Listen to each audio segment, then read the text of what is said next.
How are you doing? I'm good. Good to see you. Nice to see you. I really want to start with a sincere congrats on Wild Robot. I'm sure you're hearing that from everyone. But before we get into the film, I like doing a little recon before I'm going to talk to someone. And I read that you started your career as a PA on Constant Gardener and like the namesake. And so what is it like for you to have gone from being a PA back then to sitting here now being the voice of a movie that is going to, entertain generations of people? It is wild and wonderful. Yeah, no, really. I mean, I've enjoyed every stage of my life. So when I was a PA, I was a PA with my whole heart, right? And I really enjoyed it. It was my first experience on a movie set. And I just really loved that experience for what it was. I had my dreams, but I was also very invested in my present tense. And so I carry that to this day. I love where I am. I know how far I've come, and I'm grateful to have these kinds of opportunities. And sometimes I just sit back and I'm just in disbelief about what has happened, but I refuse to deny myself the bounty. I completely get that. What was it about? Listen, this story and this is fantastic. But what so for you? What was it about everything about the story and Chris? What was it that said, "Oh, I definitely need to be a part of this"? You know, it was a slow burn. It wasn't an immediate yes. Why? Because animation, what I know about animation is it takes forever. And I really just didn't want to be entangled or, married to an animation with people that I didn't like or a vision that I didn't support. So for me, it really started with reading the source material, falling in love with it, loving the message at the heart of that story, and then meeting with Chris and Jeff, the producer, a number of times to really get a sense of what they wanted to do with this story, what their agenda was, what their intention was, and making sure that it was aligned with what I could offer. And I wanted to be in a process where my contributions would be valued. And so in those conversations, what I learned is that Chris is a very collaborative person. People say that they're collaborative and then you realize they don't even hear you. But Chris, I found, was honest about his interest in my ideas. And so I felt additive to the process in such a way that now I see the final project and I can see our work, what we built together. And then, of course, he's such an incredible animation director. And look at this incredible work that the whole team did. I feel so honored to be a part of it. What do you think soon-to-be fans of this film would be surprised to learn, like about the making of the film and you recording your voice? Hmm. Well, they might be surprised to know that none of us ever worked together. We all recorded separately, and that is testament to Chris's ear. He directed us almost like a conductor with a symphony that never plays together, and he has create and also the editing. Oh my goodness, did such a great job. But there is he's created a vocal symphony with our performances that is quite seamless, and yeah, that's just testament to his prowess.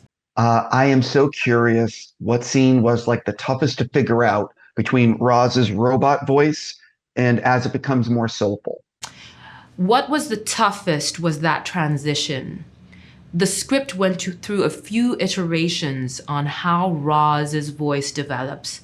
There was versions where it was actually an event in the movie, and we workshopped that and we tried that, and each time I went into the booth,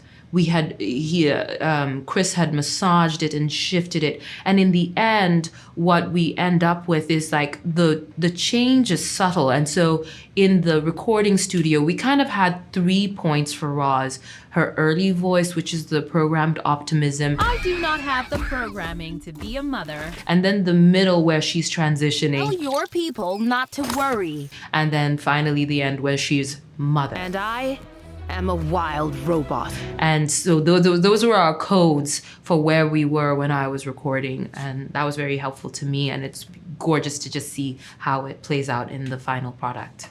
I have to ask you, like you're obviously so involved in every aspect of this, and you've been working on it for so long. what was it actually like for you watching the film for the first time in a screening room? And you know everything that's going to happen, but you don't really know what it's going to look like and what it's going to feel like.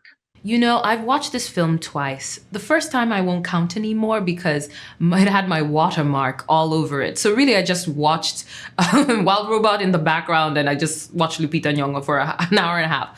But this, at the Toronto Film Festival, I watched it without any of that on the big screen. And I was just, it was so overwhelming to see the scale of this movie, the texture.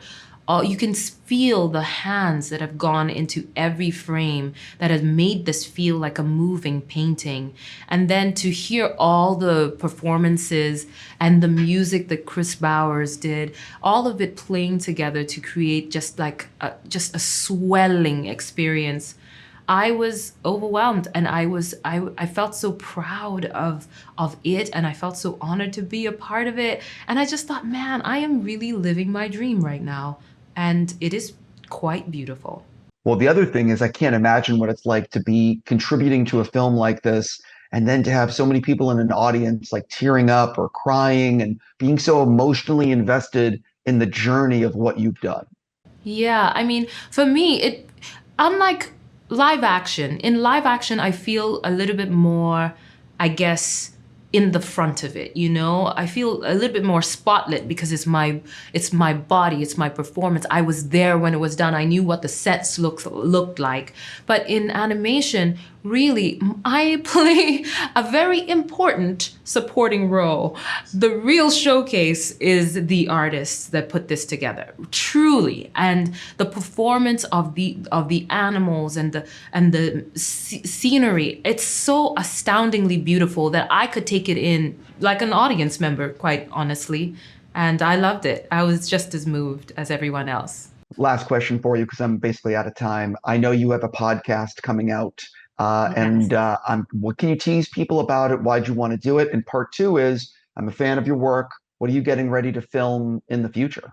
Okay, good questions. About the podcast, it is called Mind Your Own, and it's a storytelling show about well, all from the African perspective. So in each episode, I share a story from my life, and then I tee it off to an African somewhere else in the world who shares a story of a similar theme from their lives. And really, I made it because I missed home. I was homesick, and I wanted to hear from people who have a hybrid sense of home as well. People who belong to many different worlds and are navigating what it means to belong in the first place. So it's the Africans are at the center of this, but it's really for anyone who has ever felt displaced, misplaced, or replaced. Oh, and what are you thinking about filming, or what's coming up for you? Oh, yes, I forgot that question. The future is bright and full of projects that I'm very excited of. Nothing that I can share with you yet, but I'll just say that a lifelong goal is about to be achieved. Okay, I am so curious. Listen, congrats on this film, and thank you for your work, and have a fantastic day. Thank you, you too. Take care.